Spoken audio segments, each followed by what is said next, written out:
Qualified, professional, and compassionate doctors talking real solutions to real health problems.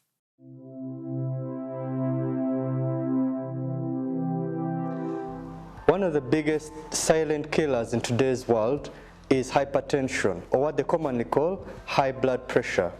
It is said that 25% of the world's population have high blood pressure, but more than 80% of these people do not actually know that they have high blood pressure. With me in studio is a team from the Uganda Heart Institute to tell us more about high blood pressure and its relation to nutrition.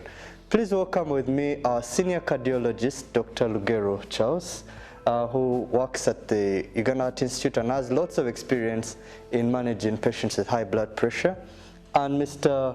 Musoga Dennis, a dietitian and nutritionist from the Uganda Heart Institute. So they're here to tell us more about high blood pressure, what food you should eat, and how you can control your high blood pressure. You're most welcome to the show, doctors.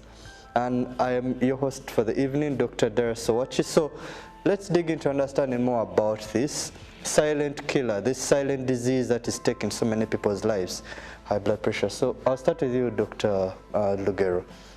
This high blood pressure is becoming the in thing in today's world. We don't see people, the focus is shifting from infections like malaria or HIV to the non-communicable diseases like high blood pressure and diabetes. What exactly is this disease they call high blood pressure?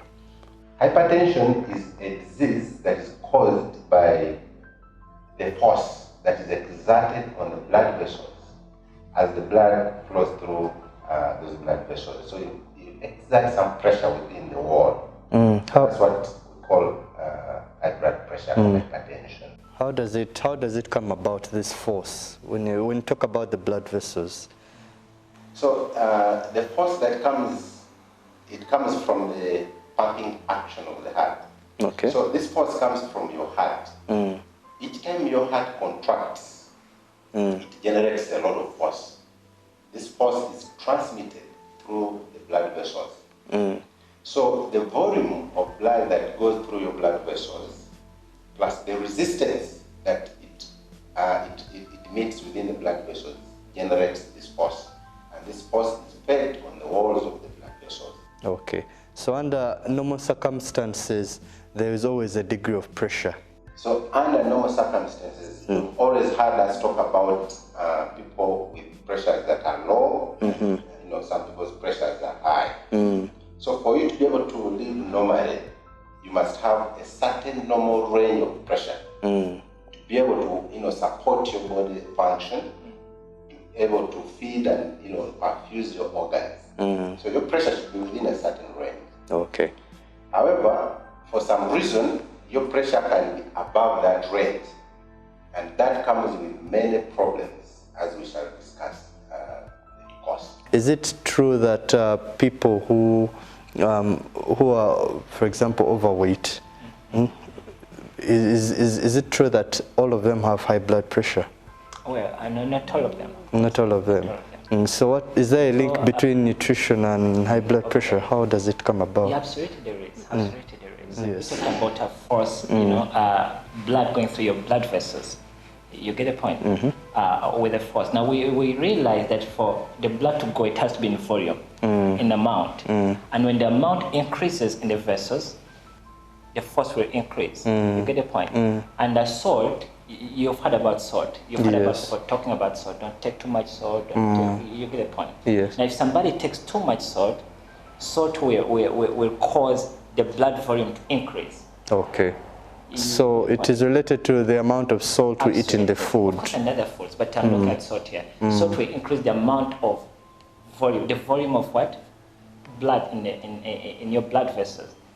And hence, okay. So if we eat food that has a lot of salt, it will increase the amount of water and volume of the blood? Of course, the blood will become hypertonic, and so will attract water into it will become extremely salty, you mean? If somebody eats a lot of fat and a lot of calories, eventually the fat will deposit in the vessels, and hence narrowing the vessels. You get it, but you heard about what pressure equals force over area. Some people may not know that. Physics we learned that pressure equals force over area. So if the area reduces, you get a point, pressure will what? Will certainly increase. So in simple terms, the narrower the blood vessel, the space where blood passes, the more the pressure. Absolutely. So Dr. Ogero, since this pressure is a big problem, how many people suffer from this condition? Actually discovered that every 10 people, 3 out of the 10 have high blood pressure. Out of 100, it's about 30%. There is a bit of variations between regions, like for instance in Uganda, between the urban and the rural areas.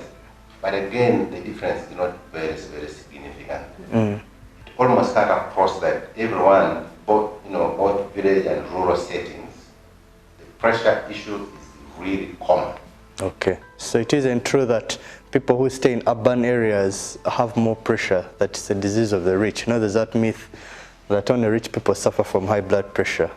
I will tell you for a fact that, when I was growing up, I used to hear that myth that, it's a disease of the rich.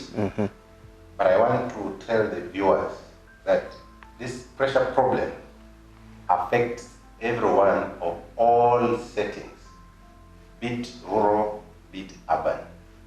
So it's a problem that affects everyone, and I would simply want to appeal, as we shall go deep in the discussion, that everyone make an effort to find out what your pressure is, whether you are in the rural setting or in the urban setting. Okay, so it doesn't discriminate whether you're in a rural setting or urban setting. It doesn't care whether you're rich or poor. What exactly causes high blood pressure? There's what we call, type 1 or essential hypertension. In that kind of pressure, it normally affects patients as they grow old. This pressure normally starts slowly. As you grow old, it rises slowly. And in most of the cases, we do not know the cause. Okay, but it comes as someone grows older. Exactly, and of course I will go down there and give you some of the risk factors that can actually contribute to developing this pressure. The second type is what we call the secondary hypertension. This one develops mostly in young people, especially 30 years and below. And most of the time, we struggle to look for the cause. The causes can range from, patients, things that people are born with, especially within the heart. There is some constriction or narrowing of some of the vessels in the heart that can actually give you high blood pressure. There are also issues to do with the kidney. If your kidney is not doing well, for some reason, we have some infection that affects the kidney. I've had many talks, relating the kidney problem. So the kidney can actually give you high blood pressure. We also have tumors that can affect some of your glands, especially inside your body. You have glands we call adrenal glands. It can also give you high blood pressure. They can contribute to high blood pressure. Because some scenarios, pregnancy. So we do encourage every pregnant mother always check with the doctor and find out what their pressure is. Okay. And lots of other things, including some drugs. Especially people who use drugs of abuse, they can also contribute to high blood pressure. There are so many risk factors. Of course, those are part of the causes. Those are some of the causes. But I don't know whether you give me an opportunity to talk about the risk factors. Okay, we shall talk about them briefly. We just have to go for a brief commercial break. But in case you've joined us, we are discussing high blood pressure or hypertension with a team of doctors from the Uganda Heart Institute. Send in your questions and comments on our social media platforms. Always happy to hear from you. Don't go away. Stay tuned. You are watching the Doctalk Show.